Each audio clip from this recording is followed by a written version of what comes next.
गणेश गरासे है। मैं बड़वानी जिले के ग्राम जामपाटी का निवासी हूँ। मेरे यहाँ पहले फ्लड इरिगेशन के माध्यम से मूंगफली की खेती किए थे, जिसमें खर्चा भी बहुत आ रहा था और उसमें मेहनत भी बहुत ज्यादा लग रही थी। फिर बाद में हमने रिलायंस फाउंडेशन के माध्यम से ट्रिपटेक कंपनी का 40 mm का एक किट लिया लेजर स्प्रे का, जिसको लगाने से हमको फायदा ये हुआ कि पानी शुरू से अंत तक सभी पौधों को व्यवस्थित रूप से मिला। और इस जो लेजर स्प्रे उसको लगाने का तरीका हम ये रखते हैं कि दो पाइपों के बीच की दूरी 20 फीट रखते हैं, जिसमें एक पाइप दोनों ही साइड से 10-10 फीट को कवर करता है, यानी टोटल एक पाइप 20 फीट को कवर करता है।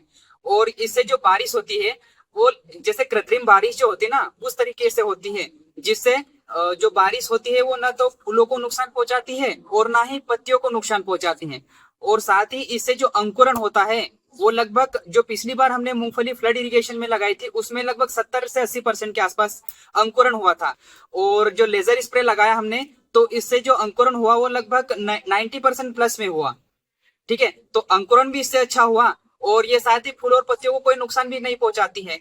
तो जो जो कृत्रिम बारिश की तरह से होती है, जिससे कीट नियंत्रण भी हो जाता है, क्योंकि वो जो बारिश होती है तो कीट नियंत्रण होता है, और कीट नियंत्रण होता है तो हमारा जो कीटनाशक का जो खर्चा है वो कीटनाशक का खर्चा भी बच जाता है।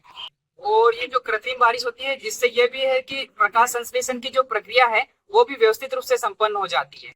उत्पादन में भी बहुत ज्यादा, लगभग 20%, 20% से 20% से अधिक उत्पादन हुआ पिछली बार की तुलना में।